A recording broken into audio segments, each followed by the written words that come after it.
How do you cope with grief? Do you cry for a week then try to move on? Do you just sit on your couch and watch anime for a whole year? Or do you film the person before they die so you can remember them forever?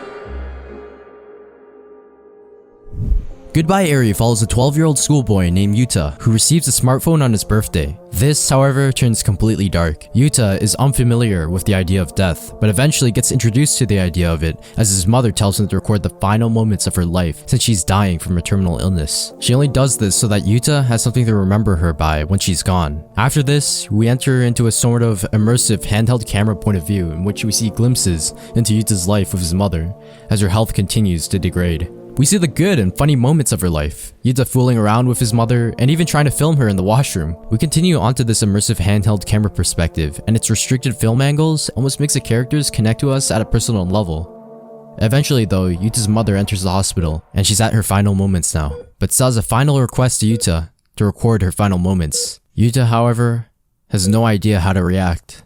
Everything's going through his head, the life, the emotions, everything will vanish when she vanishes. And Yuta just snaps. He runs away from his mother as she takes her final breaths, and when he's outside, the hospital explodes behind him.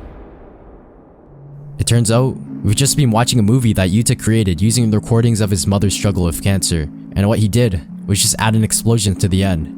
This confuses the entire audience of students watching Yuta's movie, and the students either laugh at the movie or take offense to it. It creates outrage among the school. Yuta gets condemned by his teachers and father for producing such a careless movie. Afterwards though, Yuta interviews a bunch of students from his school, and all of them just criticize the movie.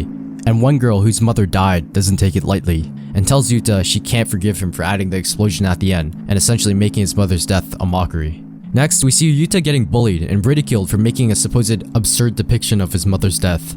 The thoughts, the criticism, the anger, all get to Yuta's head, and Yuta endures so much grief that he can barely hold the weight and burden upon him anymore. We see him back at the hospital, where his mother died. He contemplates, and begins to think about suicide right at the rooftop of the hospital. Yuta looks out, and down onto the ground that he's going to jump to, until suddenly, a young girl with short beautiful hair and stunning eyes stops him. Her name is Eri, and she immediately recognizes him as the director of Dead Explosion Mother, and is the first and only person to tell him that she loved this movie, and even liked that the film blurred the line between fact and fiction. She understands that the overall beauty of Yuta's film is that it showcases how movies can be such significant tools in showcasing and manipulating human emotions. She brings him to an abandoned building, dark and devoid of life, filled with emptiness and darkness all around. Once they enter a room with a projector, they just sit down and watch a movie on the screen. Here, Eri gives Yuta some tips to become a better film director, and tells him that in order to become a master of film, one must indulge in all of film itself first and experience it in its beauty. She makes Yuta watch countless classic films with her, so Yuta can learn how to make a movie and film a scene to capture the right emotions within a movie. In a way, this acts as a form of distraction for Yuta, and provides him with a way to cope with his grief while mixing it in with his one and only passion in life, films. While watching hundreds of classic films with Eri, Yuta goes through all the emotions of grief and immerses himself, almost escaping into a new reality within the films, almost like the films themselves have life to them. Eventually, Eri convinces Yuta to start filming her, and Yuta comes up with a movie idea about him falling in love with a 1200-year-old vampire named Eri, who, just like his mother, is dying and growing weaker and weaker from an illness. In the film, Yuta must film the vampire's death in order to overcome the death of his own mother. Afterwards, we see Yuta's father being furious after the fact that they are making a movie, believing that Yuta will get hurt in the process even more. Until we hear Eri say, "Cut," and we realize that it's a part of the film as well, drawing another thin line between reality and fiction. After this, Eri and Yuta play on the beach until suddenly, Eri collapses and is sent to the hospital. Yuta learns that Eri is actually suffering from a terminal illness, and Eri asks Yuta to film her final moments before her death.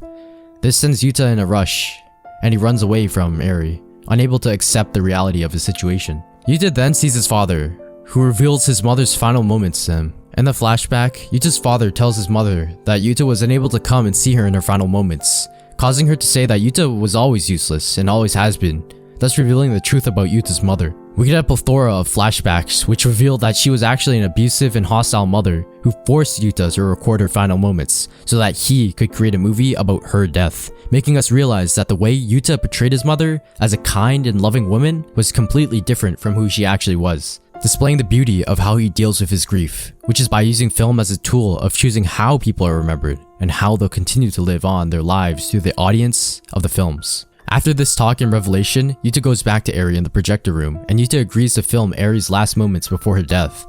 We then experience Eri's life from the perspective of Yuta. He continues to film Eri, and we see glimpses of flashes into Eri's life at an aquarium, at an ice cream store, the park, a shrine, the movie theater, the ocean. Each time we see Eri, her health progressively gets worse, and the last place we see her is her deathbed on the hospital, giving her final message to Yuta to make sure to make a movie that will make the audience bawl their eyes out. And then the panel then zooms out to reveal that everything we saw was a part of the film Eri wanted Yuta to make, with all the audience members indeed bawling their eyes out to the movie. We suddenly experience a time leap a few decades later in which we see an old Yuta in his house. Yuta reveals in a recording that he got married and even had a daughter, but that his family, including his father, all died in a car crash. As such, Yuta plans to commit suicide in the same rundown and abandoned hospital projector room where he met Eri. As he enters the same projector room, however, he sees a young girl, and it's Eri, just the same age as when they met decades ago, just casually watching the movie that he made about Eri.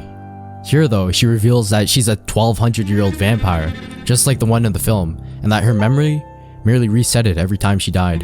She talks Yuta out of killing himself and tells Yuta not to talk while she's watching the movie. Yuta essentially can't stay with Eri because Eri essentially represents the perfect image and memories that he has of his loved ones. He can't stay with those in the past because they're mere memories of his past and simply no longer exist. As Yuta leaves, Eri says that the film is missing a touch of fantasy, and thus this fantasy comes into play, and we see another explosion as Yuta leaves the hospital, revealing that everything we witnessed was once again another movie.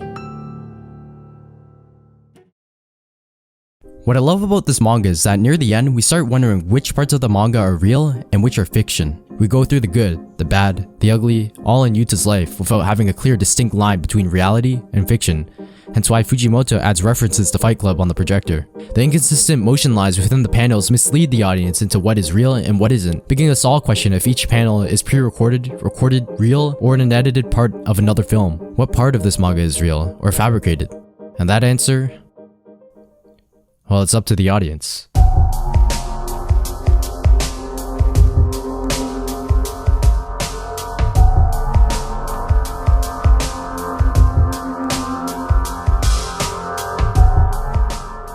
Hey guys, Arctic here, and thanks for watching this video. If you enjoyed it, I would really appreciate it if you subscribe to my channel, as I spent a long time making this video. I also recommend you guys to read the manga for yourself to experience it in its fullness. Also, I wanted to give a quick shout out to my friend Carson for recommending this manga to me. I'm arcticzombieyt, and peace.